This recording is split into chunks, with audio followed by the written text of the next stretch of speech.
அஸ்ஸலாமு அலைக்கும், welcome back to my channel.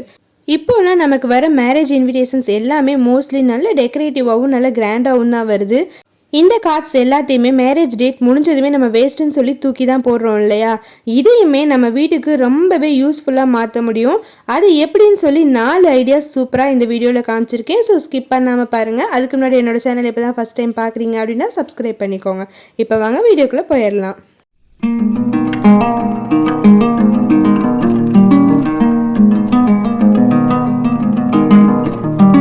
First ஐடியாவுக்கு நான் ஒரு கோல்டன் கலரில் கொஞ்சம் நல்லாவே கிளிட்டர் ஆகிற மாதிரி ஒரு இன்விடேஷன் கவர் இருந்தது, அதுதான் எடுத்திருக்கேன். நீங்கள் இதே மாதிரி இதுதான் எடுக்கணும்னு இல்லை, உங்கள்கிட்ட என்ன மாதிரி இருக்கோ, உங்களுக்கு எந்த கலர் இல்லை எந்த டிசைன்ஸ் பிடிச்சிருக்கோ அதுக்கேற்ற மாதிரி எடுத்துக்கலாம். நான் இப்போ செய்ய போகிற ஐடியாவுக்கு இந்த மாதிரி கார்டு நல்லா இருக்கும். முன்னாடி ஒரு கோல்டன் கலர் பார்டர் இருந்தது, அதுவுமே யூஸ் ஆகும்னு சொல்லி நான் இதை செலக்ட் பண்ணியிருக்கேன். இதில் நான் என்ன செய்ய போகிறேன்னு சொல்லி இது செஞ்சு முடிச்சதுக்கப்புறமா பாருங்கள். ஃபஸ்ட்டு நான் ஒரு நல்ல ஸ்கொயர் ஷேப்பில் வர மாதிரி கட் பண்ணி எடுத்துக்கிட்டேன். எக்ஸ்ட்ரா பீசஸ் எல்லாத்தையும் கட் பண்ணி போட்டுட்டு இதை கட் பண்ணி எடுத்துகிட்டு இப்போ நான் காமிக்கிற மாதிரி மடிச்சுக்கோங்க. அதாவது பாதிக்கு கொஞ்சம் எக்ஸ்ட்ராவாக மேலே விட்டுட்டு கீழே பாதிக்கு கம்மியாக மடிச்சுட்டு மிச்சம் இருக்க மேலே இருக்க போர்ஷனையுமே கீழே நோக்கி மடித்து விட்டுக்கோங்க. இந்த மாதிரி ஜஸ்ட்டு நமக்கு அச்சு வரதுக்காண்டி நல்லா அழுத்தி மடித்து விட்டுக்கோங்க. மடித்து விட்டுட்டு இப்போ ஓப்பன் பண்ணிவிட்டு 2 சைட்ஸ்லேயுமே ஒரு 1 சென்டிமீட்டர் அளவுக்கு இந்த மாதிரி மார்க் பண்ணிக்கோங்க. இப்போது நமக்கு 3 போர்ஷனாக இருக்கும். நம்ம மடிப்பு படி பார்த்தோம்னா நம்ம அந்த மடிப்பு அச்சு வச்சோம் இல்லையா, அதில் 3 போர்ஷனாக தெரியும். இதில் நம்ம லைன் போட்டோம் இல்லையா, அதில் சென்டர் பகுதியை மட்டும் உள்நோக்கி மடித்து விட்டுட்டு மிச்சம் எக்ஸ்ட்ராவாக நீட்டிகிட்டு இருக்க பகுதி எல்லாத்தையும் கட் பண்ணி விட்டுடலாம். அதுக்கப்புறமா சென்டரில் இருக்க போர்ஷனை ஃபெவிகால் ஒட்டி இது நான் காமிக்கிற மாதிரி உள்ளே ஒட்டி விட்டுக்கோங்க. இதுக்கப்புறமா கீழே இருக்க போர்ஷனுமே மேலே மடித்து விட்டு அதையுமே சைடில் ஃபெவிகால் இல்லை ஃபெவிகம் ஏதோ ஒன்று அப்ளை பண்ணி அதையுமே நல்லா ஒட்டி விட்டுக்கோங்க. இது 2 சைடுமே நல்லா காஞ்சதுக்கப்புறமா நம்ம மேலே கொஞ்சமாக மடித்து வச்சுருக்கோம் இல்லையா, அதை இந்த மாதிரி மடித்து விட்டுட்டிங்கன்னா இப்போ உங்களுக்கு நல்லாவே புரிஞ்சிருக்கும் நான் என்ன செய்கிறேன்னு சொல்லி. ஆமாங்க, இது ஒரு மொய் கவர் தான். என்னென்னா நமக்கு ஒரு ஃபங்க்ஷனுக்கு நமக்கு இன்வைட் பண்ணுறதுக்கு இன்விடேஷன் கார்டு கொடுக்குறாங்க இல்லையா, அந்த கார்ட்லேயே நம்ம மொய் கவர் இது மாதிரி ப்ரிப்பேர் பண்ணி அவங்களுக்கு இதில் நம்ம மொய் செஞ்சோம் அப்படின்னா அது இன்னுமே இன்னோவேட்டிவாக இருக்குங்க. நான் முன்னாடியே சொல்லியிருந்த மாதிரி ஒரு கோல்டன் பார்டர் இருந்துச்சு இல்லையா, அதை கட் பண்ணிவிட்டு அதையுமே டெக்கரேஷனுக்காண்டி இந்த மாதிரி நான் ஒட்டிக்கிட்டேன். இது எல்லாமே நம்மளோட ஓன் ஐடியாவுக்கு ஏற்ற மாதிரி நம்ம டெக்கரேட் பண்ணிக்கிறது தான். அவ்வளோதான், நம்மளோட மொய் கவர் சூப்பராக ரெடி ஆகிடுச்சு. இதில் உள்ள மணி வச்சுட்டு அப்படியே ஓப்பனாக கொடுக்குறதா இருந்தாலும் சரி, இல்லை ஓப்பனாக இருக்க வேணாம் இது கொஞ்சம் க்ளோஸாக இருக்கிற மாதிரி நம்ம கம் போட்டு ஒட்டலாமா அப்படின்னு யோசிச்சிங்கன்னா அதுக்குமே ஒரு சூப்பர் ஐடியா. நான் அந்த கோல்டன் பார்டர் கட் பண்ணையில் ஒரு எக்ஸ்ட்ரா பீஸ் ஒன்று இருந்தது குட்டியாக, அதை ஒரு டைமண்ட் ஷேப்பில் மாதிரி அந்த ஸ்கொயர் பீஸ் தான், அதை நம்ம லைட்டாக டர்ன் பண்ணோம்னா டைமண்ட் ஷேப்பில் தெரியும். அந்த மாதிரி பண்ணி சீல் மாதிரி கொஞ்சோண்டு கம் அப்ளை பண்ணி ஒட்டி விட்டுட்டேன். அவ்வளோதாங்க, சூப்பரான மொய் கவர் ரெடி. இப்போது இதில் ஃப்ரண்ட் பேஸில் நம்ம யாருக்கு கொடுக்குறோம் அப்படின்னு அவங்க நேம் இல்லை நம்ம கொடுக்குறவங்க நேம் இல்லை நம்மளோட விஷஸை அழகாக கன்வே பண்ணலாங்க. ஸோ இந்த மொய் கவர் ரொம்பவே யூஸ்ஃபுல்லாகவும் இன்னோவேட்டிவாகவும் இருக்கும். கண்டிப்பாக அடுத்து உங்கள் வீட்டில் ஏதாவது ஃபங்க்ஷன் வந்துச்சு அப்படின்னா ட்ரை பண்ணி பாருங்கள். சாதாரண மொய் கவர் தானே, 1 ரூபா 2 ரூபாய்க்கு வாங்கிக்கலாம் அப்படின்னு நினைக்காம நம்ம கைப்பட செஞ்சு கொடுத்தோன்னா அது ஒரு தனி திருப்தி தாங்க. கண்டிப்பாக ட்ரை பண்ணி பாருங்கள். அடுத்ததாக இப்போ வர இன்விடேஷன்ஸ் எல்லாத்துலேயுமே மோஸ்ட்லி இந்த மாதிரி தான் ட்ரெண்டிங்காக இருக்குது. அதாவது ஒரு சாமி படமோ இல்லை வெல்கம் இல்லை இன்விடேஷன் அந்த மாதிரி பிரிண்ட் பண்ண நிறைய கார்ட்ஸ் எல்லாமே அட்டாச்சாக இருக்குது. இது ஜஸ்ட் கம் போட்டு தான் பேஸ்ட் பண்ணியிருக்காங்க. நம்ம எடுத்தோம் அப்படின்னாலே ஈஸியாக வரும். பார்க்குறதுக்குமே நல்ல மெட்டல் இல்லை பிளாஸ்டிக் அந்த மாதிரி நல்ல உறுதியாக தான் இருக்கும். இதை நீங்கள் அப்படியே தனியாக எடுத்தீங்க அப்படின்னா ஈஸியாக எடுத்துகிட்டு வந்துடும். பாருங்கள், நான் இப்போ எடுத்து கூட காமிக்கிறேன். நமக்கு அந்த கார்ட்ஸ்லாம் தேவையில்லைன்னு தூக்கி போட்டால் கூட இந்த சிம்பிள் இந்த பிரிண்ட்ஸ் எல்லாமே பார்க்குறதுக்கு ரொம்ப நீட்டாகவும் க்யூட்டாகவும் இருக்கனால இதெல்லாம் நம்ம தாராளமாக எடுத்து வச்சுட்டு கூட தூக்கி போடலாம். இது நான் உங்களுக்கு ஸ்டிக் பண்ணி காமிக்கிறேன் பாருங்கள் டைல்ஸில். இப்போ நான் எக்ஸ்ட்ரா கம் எதுவுமே ஆட் பண்ணல, அப்படியே கார்ட்லேருந்து எடுத்துகிட்டு டைரெக்டாக தான் ஒரு டைல்ஸில் ஓட்டினேன். நல்லாவே ஃபிட் ஆகிக்கிச்சு. ஏன்னா அதில் இருக்க கம் பவர்ஃபுல்லாக இருக்குமா என்னன்னு தெரியல. நான் இதே போல் இன்னொரு கார்டில் இருந்து கூட எடுத்து நான் ஒட்டி வச்சுருந்துருக்கேன். அதுவுமே இப்படி தான். இப்போ பாருங்கள், நான் வேறு பக்கம் டைல்ஸில் ஒட்டி காமிக்கிறேன். ஆல்ரெடி ஒட்டிட்டு எடுத்தது இப்போ நான் இன்னொரு வாட்டி எடுத்துகிட்டு கூட மறுபடியும் ஒட்டி காமிக்கிறேன் பாருங்கள். நல்லாவே ஸ்டிக் ஆகிக்கும். ஸோ இதுக்கு நீங்கள் இன்னும் என்ன கம் போடணும் அப்படின்னு கூட யோசிக்க தேவையில்லை. வேஸ்ட்டாக அந்த அட்டையை தூக்கி போடுறதுக்கு முன்னாடி இது மாதிரி இருக்கிறத எடுத்துகிட்டு நீங்கள் ஒட்டிக்கலாம். நீங்கள் உங்களுக்கு பூஜை ரூமில் வைக்கணும் இல்லை கதவில் இன்விடேஷன் வெல்கம்னு இருக்கிறதுலாம் கதவுல ஒட்டணும் அந்த மாதிரி நீங்கள் நினச்சிங்கன்னா நீங்கள் எங்கே வேணாலும் தாராளமாக ஒட்டிக்கலாம். நான் இந்த இன்விடேஷன் அப்படிங்கிற சிம்பிள் ஏற்கனவே ஒரு இன்விடேஷன்லேருந்து எடுத்து ஒட்டி வச்சுருந்தேன். ஒரு கபோர்டில் தான் ஒட்டி வச்சுருந்தேன். இது ஒட்டி 1 இயருக்கு மேலே ஆகுது பாருங்கள். அதுலேருந்து கம்மில் தான் ஒட்டினேன். ரொம்பவே ஃபிட்டாக இருந்தது. இதே இந்த மாதிரி நீங்கள் செவுத்தில் தான் ஒட்டணும் ரூமில் தான் ஒட்டணும்னு கூட இல்லை. நீங்கள் ஹேண்ட்பேக் பர்ஸ்லாம் வாங்குகிறோம் இல்லையா, அதில் அதுவும் நம்ம ஜுவல்லரி ஷாப்பில் வாங்கின பேக்காக இருந்தால் அந்த பிரிண்ட்ஸ்லாம் இருக்கும் அந்த கடையோட நேம் அதுக்கு மேலே கூட நீங்கள் இந்த மாதிரி ஒட்டி விட்டுடலாம். பார்க்குறதுக்கு ரொம்பவே டிஃப்ரெண்ட்டாகவும் இருக்கும். அந்த லெட்டர்ஸ் தெரியாதனால ரொம்பவே நீட்டாக இருக்கும். நம்மளோட ஐடியாவுக்கு தோன்ற மாதிரி எங்கே இதை ஒட்டினா நல்லாயிருக்கும் அப்படின்னு நினச்சி நம்மளாக பார்த்து ஒட்டிக்கலாங்க. இந்த ஐடியா ரொம்பவே யூஸ்ஃபுல்லாக இருக்கும். கண்டிப்பாக ட்ரை பண்ணி பாருங்கள். அடுத்ததாக சில இன்விடேஷன்ஸில் வந்து இந்த மாதிரி ஒரு டிசைன் வரும். அதாவது கட்டிங் டிசைன் மாதிரி இருக்கும். நிறைய டிஃப்ரெண்ட் டைப் ஆஃப் டிசைன்ஸ் எல்லாத்துலேயுமே வரும். நமக்கு உள்ளே இருக்கிறது அப்படியே தெரியும். இப்போ கை உள்ளே வச்சேன் இல்லையா, அது கூட தெரிஞ்சு பார்த்தீங்களா, அந்த மாதிரி இதை வந்து நம்ம ஒரு அச்சா யூஸ் பண்ணலாம் தாராளமாக. இந்த டிசைன்ஸ் எல்லாம் நமக்கு பிடிச்சிருந்துச்சி அப்படின்னா. இப்போ நான் அந்த ஃப்ரண்ட் பேப்பர் மட்டும் தனியாக எடுத்துக்கிறேன். பேக்கில் இருக்கிறது நமக்கு தேவையில்லை. இப்போ இதை வந்து நம்ம பெயிண்ட் இருக்கு இல்லையா, அந்த அக்ரலிக் பெயிண்ட்லாம் கிடைக்கும் இல்லையா, அதை வச்சு நம்ம அழகாக வால்லெலாம் வந்து சுவிட்ச் போர்ட் பக்கத்துலலாம் வந்து பெயிண்டிங் பண்ணலாம். ஒரு காட்டனில் கொஞ்சமாக பெயிண்ட்டை தொட்டுட்டு நீங்கள் இந்த மாதிரி வெளியில் அச்சு வச்சிங்கன்னா அச்சு வச்சுட்டு எடுக்கிறப்போ நல்லா பார்க்கறதுக்கு அழகான ஒரு டிசைன் நமக்கு கிடைக்கும். இப்போ நான் வந்து ஒரு பிளெயின் ஒயிட் பேப்பரில் நான் பண்ணி காமிக்கிறேன் பாருங்கள். ஜஸ்ட் இந்த மேலே இருக்க டிசைன் மட்டும் பண்ணுறேன். நான் வந்து பெயிண்ட்டுக்கு பதிலாக க்ரையான்ஸ் வச்சு தான் கலரிங் மாதிரி தான் உங்களுக்கு பண்ணி காமிக்கிறேன். அது ஏங்கிறதையும் நான் அப்புறமா சொல்கிறேன். இதில் கலர் பண்ணுறதுமே ரொம்ப ஈஸியாக இருக்கும். நம்ம பார்த்து ஒரு கலருக்குள்ளே பண்ணுற மாதிரி இல்லாமல் ஜஸ்ட் நம்ம ஒரு கலர் எடுத்து ரேண்டமாக அப்படியே நம்ம மேலே ஸ்க்ராட்ச் பண்ணாலே போதும். அதோட அச்சு வந்து நமக்கு உள்ளே பர்ஃபெக்டாக கிடச்சிருக்கும். நம்ம கீழே வரைகிறோம் இல்லையா, அந்த பேப்பரில் நம்ம மேலே வந்து கிறுக்கிற மாதிரி தான் இருக்கும். பட் கீழே பார்க்குறதுக்கு நல்லாவே நீட்டாக இருக்கும். இந்த டிசைனில் நான் ஒவ்வொன்றுக்கும் ஒவ்வொரு கலர் கொடுத்துருக்கேன். நான் வந்து எதுக்காண்டி க்ரையான்ஸ் யூஸ் பண்ணுறேன்னு சொன்னேன் இல்லையா, நம்ம குழந்தைங்கள்லாம் வீட்டில் லீவில் இருந்தாங்கன்னா எவ்வளோ டாய்ஸ் எடுத்து போட்டாலும் அவங்களுக்கு சீக்கிரம் போர் அடிச்சு போயிடும். கலரிங் புக்கை அது இது நம்ம தனியாக வச்சுருந்தாலுமே அவங்க ஒரு நாள் 2 நாள் தான் யூஸ் பண்ணுவாங்க. அதுக்கு நீங்கள் இந்த மாதிரி அவங்கள்ட்ட கொடுத்து செய்ய சொன்னீங்கன்னா ரொம்பவே இன்ட்ரெஸ்ட்டாக செய்வாங்க. பாருங்கள் ரிசல்ட் எப்படி இருக்குன்னு சொல்லிட்டு. வெறும் க்ரையான்ஸில் செஞ்சப்பவே இந்த டிசைன் எவ்வளோ அழகாக வந்திருக்கு. இது போல் நீங்கள் பெயிண்டில் செஞ்சீங்க, உங்களுக்கு தேவையானப்போ செஞ்சீங்க அப்படின்னா நமக்குமே வந்து யூஸ்ஃபுல்லாக இருக்கும். குழந்தைங்களுக்கும் வந்து இது ஒரு சூப்பரான ஆக்டிவிட்டியாக இருக்கும். ஸோ கண்டிப்பாக இந்த மாதிரி கார்ட்ஸ் கிடச்சிச்சு அப்படின்னா உங்கள் குழந்தைங்கள்ட்ட கொடுத்து ட்ரை பண்ணி பார்க்க சொல்லுங்கள். கொஞ்சம் பெரிய குழந்தைங்களா இருந்தாங்கன்னா நீங்கள் தாராளமாக பெயிண்டே கொடுத்து அவங்கள்ட்ட பண்ண சொல்லலாம். அவங்களுக்கு ரொம்பவே வந்து என்கரேஜிங்காகவும் இனோவேட்டிவாகவும் இருக்கும். நம்ம வீட்லேயுமே வந்து நமக்கு டிசைன்ஸ் தேவைப்பட்டுச்சுன்னா நம்ம தாராளமாக யூஸ் பண்ணிக்கலாங்க. இந்த ஐடியா உங்களுக்கு பிடிச்சிருந்துச்சு அப்படின்னா கண்டிப்பாக இந்த வீடியோவை லைக் பண்ணிக்கோங்க. அடுத்ததாக ஒரு நார்மலான இன்விடேஷனோட கவர் எடுத்திருக்கேன். அதுலேயே வந்து கொஞ்சம் மொத்தமாக இருக்க மாதிரி எடுத்திருக்கேன். ஒரு சில இன்விடேஷன் கவர்ஸ்லாம் இந்த மாதிரி பேப்பரில் மாதிரி வரும், அது டக்குன்னு கிழிஞ்சிரும். அந்த மாதிரி இல்லாமல் நல்லா அட்டை மாதிரி திக்காக இருக்கும் இல்லையா, அந்த கவர் ஒன்று எடுத்திருக்கேன்.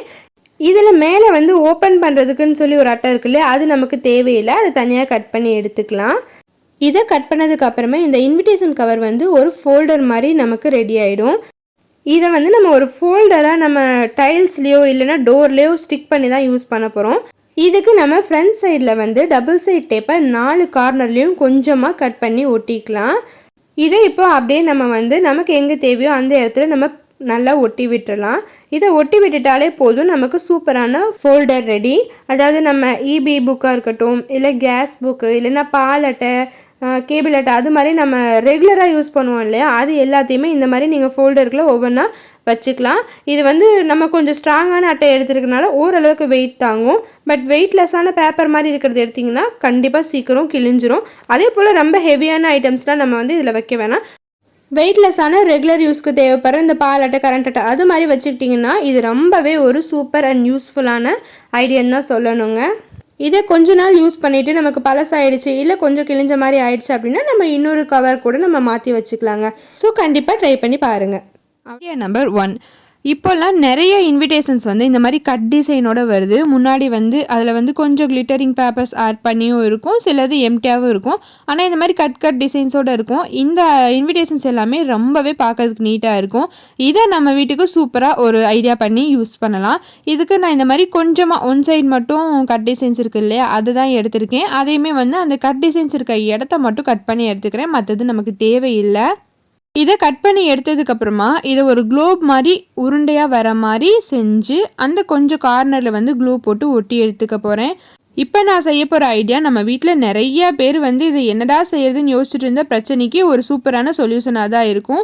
க்ளூ இல்லைன்னா ஃபெவிகால் ஏதோ ஒன்று போட்டு நீங்கள் லைட்டாக ஒட்டி விட்டுக்கிட்டாலே போதும். ஈஸியாக அதை ரோல் ஆன் பண்ணதுக்கப்புறமா ஒட்டி விட்டுறலாம். இது காஞ்சதுக்கப்புறமா இதை என்ன செய்யறதுன்னு சொல்லி நான் காமிக்கிறேன் பாருங்கள். நம்ம வீட்டில் நைட்டு தூங்குறப்போ நமக்கு ஒரு சிலருக்கு வந்து பளிச்சுன்னு வெளிச்சம் வர மாதிரி இருந்தால் தான் பிடிக்கும். ஆனால் கூட இருக்கவங்களுக்கு ரொம்ப வெளிச்சமாக இருந்துச்சுன்னா பிடிக்காது, தூக்கமே வரல அப்படின்னு டென்ஷன் ஆவாங்க. அவங்களுக்கு இந்த ஐடியா ரொம்பவே செட் ஆகுங்க. அதுலேயும் இந்த மாதிரி ஃபேன்சி லைட்லாம் வந்து கொஞ்சம் நல்லாவே பிரைட்டாக தான் எரியும், கொஞ்சம் டிஸ்கோ லைட் மாதிரி இருக்கும் பார்க்குறதுக்கு. அப்போ வந்து ரொம்ப பிரைட்டாக இருக்குது, கண்ணு கூசுது, தூக்கமே வரலன்னு சொல்கிறவங்களுக்கு என்ன செய்யலாம்னா, நம்ம செஞ்சு வச்சோம்ல இப்போது இன்விடேஷன் கார்டில் அந்த கட் டிசைனை கட் பண்ணி அதை க்ளூ பண்ணி வச்சுருந்தோம்ல, அதை இந்த மாதிரி சொருகி விட்டுடலாம். இப்போது நமக்கு லைட் வந்து டிம்மாக வரும், அதே சமயம் ரொம்ப பளிச்சுன்னு இல்லாமல் கொஞ்சம் கொஞ்சம் கேப் விட்டு வரனால கொஞ்சம் ப்ளசண்ட்டாக இருக்கும். ஒரு 8 மணிக்கு மேலே நம்ம லைட்லாம் ஆஃப் பண்ணிவிட்டு கொஞ்சம் டிவி பார்க்கலாம் அப்படின்னு நினைக்கிறப்போ இந்த லைட்டை போட்டுட்டோன்னா ரொம்பவே நீட்டாக இருக்குங்க. அதுவும் இல்லாமல் நைட் லேம்ப் சொன்னேன் இல்லையா, இந்த மாதிரி நைட் லைட்டுக்கெலாம் வந்து நிறையா பேர் வீட்டில் அந்த பல்புக்கு வந்து அட்டைப்பட்டியவே சொருகி வச்சுருப்போம். அதுக்கு இந்த மாதிரி பண்ணி வச்சுக்கிட்டிங்கன்னா ரொம்பவே யூஸ்ஃபுல்லாக இருக்கும். கண்டிப்பாக இந்த ஐடியாவை ட்ரை பண்ணி பாருங்கள். ஐடியா நம்பர் 2, இதுக்கு இன்விடேஷன் கவர் இருக்கும் இல்லையா, நல்லா கொஞ்சம் மொத்தமாக அட்டை மாதிரி இருக்க கவர் எடுத்திருக்கேன். பேப்பர் மாதிரி கவர் எடுக்காதீங்க. இந்த மாதிரி அட்டை மாதிரி வர கவர்ஸை மட்டும் எடுத்து அதோட கார்னர்ஸில் நான் இப்போ காமிக்கிற மாதிரி மார்க் பண்ணி கட் பண்ணி எடுத்துக்க போகிறோம். இது ரொம்பவே சிம்பிளான ஒரு மெத்தட் தான். நீங்கள் மார்க் பண்ண கூட தேவையில்லை, ஒரு குத்து மதிப்பாக ஒரு ஸ்கொயர் ஷேப்பில் வர மாதிரி. பட் வந்து கார்னரில் தான் செய்யணும், சென்டர்லேயோ மற்ற பக்கத்தில் செஞ்சீங்கன்னா வராது. அது முடியுதில்ல, கவர் முடிகிற எண்டில் இருக்க இடத்துல கார்னரில் இந்த மாதிரி மார்க் பண்ணி எடுத்துக்கோங்க கட் பண்ணி. இதை என்னவா யூஸ் பண்ண போகிறோன்னா, நம்ம புக் ரீடிங்லாம் பண்ணுறவங்களுக்கு இது ரொம்பவே ஹெல்ப்ஃபுல்லாக இருக்கும். புக் ரீட் பண்ணுறவங்களுக்கு இதை புக் மார்க்கராக யூஸ் பண்ணலாம். இதை எப்படி புக் மார்க்கராக யூஸ் பண்ணுறதுன்னு யோசிக்கிறீங்களா? இப்போ நான் காமிக்கிறேன் பாருங்கள். இந்த மாதிரி கட் பண்ணி எடுத்ததுக்கு அப்புறமா இதில் இன்னும் கொஞ்சம் கூட ஆல்ட்ரேஷன் பண்ணணும். என்னென்னா, ஒன் சைடு மட்டும் நான் காமிக்கிற மாதிரி மார்க் பண்ணிவிட்டு ட்ரையாங்கிளாக வர பீஸு கட் பண்ணி எடுத்துருங்க. ஃபஸ்ட்டு ஸ்கொயராக கட் பண்ணோம்ல, அது 2ல் மேலே ஒரே ஒரு பீஸை மட்டும் இந்த மாதிரி ட்ரையாங்கிளாக கட் பண்ணி அதை கட் பண்ணி எடுத்து போட்டுருங்க.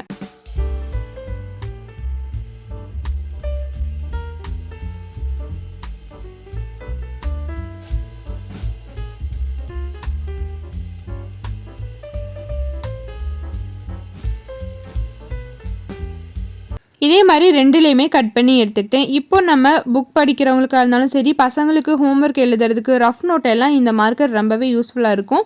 ஒரு பேஜோட கார்னரில் நம்ம செட் பண்ணி வச்சதை இந்த மாதிரி இன்சர்ட் பண்ணி விட்டிங்கனாலே போதும், நல்லா ஸ்டிஃபாக செட் ஆகிடும். அவ்வளோதாங்க, சூப்பரான புக் மார்க்கர். பைசா செலவில்லாமல் நாமளே ரெடி பண்ணிட்டோம். அதுலேயும் இது வந்து நம்ம இடையில வச்சுட்டு எடுக்கிறதுக்கு ரொம்பவே ஈஸியாக இருக்கும். பசங்களுக்குமே ரஃப் நோட்லலாம் இந்த மாதிரி வச்சுக்க சொல்லி பழக்கி கொடுத்துட்டோன்னா அவங்களுக்கு சப்ஜெக்ட் வாரியாக தமிழ், இங்கிலீஷ், எங்கே எந்த ஹோம்ஒர்க் பண்ணியிருக்காங்க, எது இம்பார்ட்டன்ட் அப்படின்னு நோட் பண்ணுறதுக்கு ரொம்பவே ஈஸியாக இருக்கும். அதுலேயும் மேலே வந்து இந்த மாதிரி எழுதி வச்சுட்டோன்னு வைங்களேன், ரொம்பவே ஈஸியாக இருக்கும். குழந்தைங்க ரொம்பவே இதை லைக் பண்ணுவாங்க.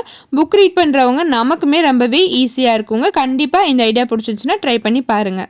நாம் இந்த மாதிரி சின்ன வயசுலேருந்து பிள்ளைங்களுக்கு சொல்லி கொடுத்தோன்னா எந்த பொருளை என்ன மாதிரி இன்னோவேட்டிவாக யூஸ் பண்ணலாங்கிற ஐடியா அவங்களுக்குமே சின்ன வயசுலேருந்தே ஆட்டோமேட்டிக்காக வருங்க. ஐடியா நம்பர் 3, பிள்ளைங்களோட ரஃப் நோட்டில் எல்லாம் முன்னாடி பக்கம் பின்னாடி பக்கம்னு நல்லா கிறுக்கி வச்சுருப்பாங்க. இடையில மட்டும் நிறைய பேஜஸ் வந்து எழுதாமல் வேஸ்ட்டாக மிச்சமாக இருக்கும். அதை யூஸ் பண்ணுங்கன்னு சொன்னாலும் பண்ண மாட்டாங்க. முன்னாடி பின்னாடிலாம் எழுதி இருக்குமா, இதை எப்படி எழுதுறதுன்னு கேட்பாங்க. இயர் எண்டில் நமக்கு தூக்கி போடவும் மனசு வராது, இறக்கி போடவும் மனசு வராது. அப்போது இந்த பேப்பர்ஸ் எல்லாம் கண்டிப்பாக கிழிச்சு நம்ம எடுத்து சேர்த்தி வச்சுருப்போம். நம்ம சின்ன பிள்ளைங்களா இருக்கும்போதெல்லாம் நம்மளே வந்து இதை ஒரு ரஃப் நோட்டாக தச்சு அப்படிலாம் யூஸ் பண்ணுவோம். இப்போ உள்ள பிள்ளைங்கள்லாம் அப்படிலாம் செய்ய மாட்டேங்கிறாங்க. புது நோட் வாங்கி கொடுமா அப்படின்னு ஈஸியாக கேட்குறாங்க. அதுக்கு நாம் வந்து ஒரு சூப்பரான ஐடியா பண்ணலாம். இந்த மாதிரி கொஞ்சம் பேப்பர்ஸ் எல்லாம் எடுத்துட்டு அதை வந்து இந்த மாதிரி ஸ்டாப்லர் பின் போட்டு பின் பண்ணிக்கலாம். இல்லைன்னா நீங்கள் வந்து நூல் போட்டு தைக்கிறதுனா கூட தச்சு விட்டுட்டு இந்த இன்விடேஷன் கவர்ஸ்லாம் வந்து இந்த மாதிரி கொஞ்சம் கிராண்டாக பார்க்குறதுக்கு நல்ல லுக்காக இருக்குல்ல, அந்த மாதிரி கவர் ஒன்று எடுத்துகிட்டு அதுக்கு தகுந்த சைஸில் பேப்பரையும் கட் பண்ணிவிட்டு உள்ளே நீங்கள் வந்து க்ளூ போட்டு ஒட்டி வச்சுட்டாலே போதுங்க. பார்க்குறதுக்கு சூப்பரான ஒரு டைரி மாதிரியே இருக்கும். குழந்தைங்களுக்கு வந்து டியூஷனுக்கு அந்த மாதிரிலாம் கொடுக்கலாம். இல்லையா நமக்குமே வீட்டில் யூஸ் பண்ணிக்கலாம். நம்ம இந்த மளிகை சாமான் எழுதுறதுக்கு, காய்கறி லிஸ்ட் எழுதுறதுக்குலாம் இது வந்து சூப்பரான ஐடியாவாக இருக்குங்க. இந்த குவார்ட்டர்லி லீவு, ஹாஃப் இயர்லி லீவ்லாம் வரும் இல்லையா, அப்போ வந்து பசங்க ஒரு நோட்டை தூக்கி போட்டுட்டு அடுத்த நோட் எடுப்பாங்க. அப்போ அந்த லீவ்லலாம் அவங்களையுமே என்கேஜாக வச்சுக்கிறதுக்கு இந்த மாதிரி சொல்லி கொடுத்து செய்ய வச்சோன்னு வைங்களேன், ரொம்பவே ஆக்டிவாக இருப்பாங்க. நமக்குமே யூஸ்ஃபுல்லாக ஒரு வேலை ஆன மாதிரி இருக்குங்க. அந்த காலத்தில் நமக்கு தான் சொல்லிக் கொடுக்க ஆள் இல்லை, நம்ம அப்படியே வெறும் பேப்பராக வச்சு கட் பண்ணி தச்சுட்டு யூஸ் பண்ணிகிட்டு இருந்தோம். இப்போ நம்ம இந்த மாதிரி வெரைட்டியாக செஞ்சு கொடுக்குறப்போ இந்த காலத்து பிள்ளைங்களும் சங்கடப்படாமல் யூஸ் பண்ணுவாங்க. ரொம்பவே யூஸ்ஃபுல்லாக இருக்கும். உங்கள் வீட்லேயும் பேப்பர்ஸில் இந்த மாதிரி மிச்சமாக இருந்துச்சுன்னா குழந்தைங்களை கண்டிப்பாக அவங்களே செய்ய சொல்லுங்கள். ரொம்ப சின்ன குழந்தைங்களா இருந்தால் நீங்களே செஞ்சு கொடுத்து யூஸ் பண்ண வைங்க. கொஞ்சம் பெருசானதை அவங்களே இனிமேட்டு செஞ்சுக்குவாங்க. இனிமேட்டு இந்த மாதிரி எந்த பேப்பர்ஸும் வேஸ்ட் ஆகாதுங்க. இந்த ஐடியா ரொம்பவே யூஸ்ஃபுல்லாக இருக்கும். கண்டிப்பாக ட்ரை பண்ணி பாருங்கள்.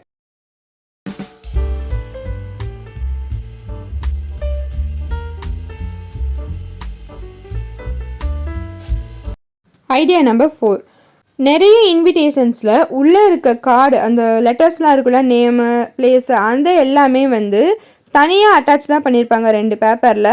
அதுவும் லைட்டாக க்ளூ போட்டு ஒட்டி விட்டுருப்பாங்க. கீழே வந்து நமக்கு இந்த மாதிரி ஒரு மடிப்பு மாதிரி இருக்கும், அதுக்குள்ளே தான் இருக்கும். அதை வந்து நம்ம வேணும்னா அப்படியே ஈஸியாக பிரித்து எடுத்தாவே வந்துடும். இதே என்னவா யூஸ் பண்ணலாம், நம்ம குழந்தைங்களோட டிராயிங்ஸ், அப்புறம் இந்த டீச்சர்ஸ் டேக்கு, இந்த என் பையன் கூட இப்போ செப்டம்பர் 5க்கு அவங்க டீச்சருக்கு ஹாப்பி டீச்சர்ஸ் டேன்னு எழுதியிருக்கான். பிள்ளைங்க வந்து இதெல்லாம் பார்க்குறதுக்கு கிறுக்கல் மாதிரி தான் தெரியும், ஆனால் அவங்கள பொறுத்தளவுக்கு அவங்களோட ஆர்ட்ஸே இதுதான். இது எல்லாத்துக்கும் நம்ம மதிப்பு கொடுத்து, இப்போ டீச்சர்ஸ்க்கு கொடுக்கையிலையா இருக்கட்டும், இல்லை ஃப்ரெண்ட்ஸுக்கு பர்த்டே விஷஸ் இந்த மாதிரிலாம் எழுதி வச்சுருப்பாங்க இல்லையா ஒரு சின்ன பேப்பரில், அதை நம்ம இந்த மாதிரி செஞ்சு கொடுத்து க்ரீட்டிங் கார்டு மாதிரி ஆக்கிடலாம் இந்த இன்விடேஷன்ஸ் வச்சே. இது மட்டும் இல்லைங்க, நம்மளுமே வந்து அவங்களோட பெயிண்டிங்ஸை வந்து அப்படி அப்படியே பேப்பரை வந்து தூக்கி போடாமல், அது நம்ம ஆசையாக எடுத்து வைப்போம், செவுத்தில் ஒட்டி வைக்கவும் முடியாது, அது வந்து வீணாக தான் போகும், மடித்து வச்சு குப்பையில் தான் போகும். அதுக்கு இந்த மாதிரி இன்விடேஷனுக்குள்ளே ஒட்டி வச்சுட்டிங்கன்னா நம்ம பத்திரமா ஒரு கார்ட்ஸாக சேர்த்து வச்சு அவங்க பெருசானதுமே அவங்ககிட்ட காமிக்கலாம், இதோட உன்னோட ஃபஸ்ட்டு ட்ராயிங் அப்படின்னு சொல்லிட்டு. இந்த மாதிரி க்ரீட்டிங் கார்ட்ஸ் ஐடியாவுமே ரொம்பவே சூப்பராக இருக்குங்க, கண்டிப்பாக ட்ரை பண்ணி பாருங்கள். அதுலேயும் பசங்க காசை கொடுத்து கடையில் ஒரு க்ரீட்டிங் கார்டை வாங்காமல் அவங்க கையிலேயே வரைஞ்சது, அவங்க கையிலேயே செஞ்சதை இந்த மாதிரி ஒரு கார்டில் செட் பண்ணி க்ரீட்டிங் கார்டை கொடுக்குறப்போ எல்லாருக்குமே ரொம்ப டச்சிங்காக இருக்கும். கண்டிப்பாக ட்ரை பண்ணி பாருங்கள். இந்த மாதிரி இன்விடேஷன் கார்ட்ஸை வச்சு இன்னுமே நிறைய ஐடியாஸ் பண்ணலாம். உங்களுக்கு வேணும் அப்படின்னா கண்டிப்பாக கமெண்ட் பண்ணுங்கள், நான் அடுத்த வீடியோவில் அப்லோட் பண்ணுறேன். இந்த வீடியோ உங்களுக்கு ரொம்பவே யூஸ்ஃபுல்லாக இருந்திருக்கும்னு நான் நினைக்கிறேன். நீங்களும் அதே மாதிரி நினச்சிங்கன்னா கண்டிப்பாக இந்த வீடியோவை லைக் பண்ணிக்கோங்க, என்னோடய சேனலை சப்ஸ்கிரைப் பண்ணிக்கோங்க, கமெண்ட் பண்ணுங்கள், மறக்காமல் உங்கள் ஃப்ரெண்ட்ஸ் அண்ட் ஃபேமிலிக்கு ஷேர் பண்ணுங்கள். தேங்க்யூ ஃபார் வாட்சிங்.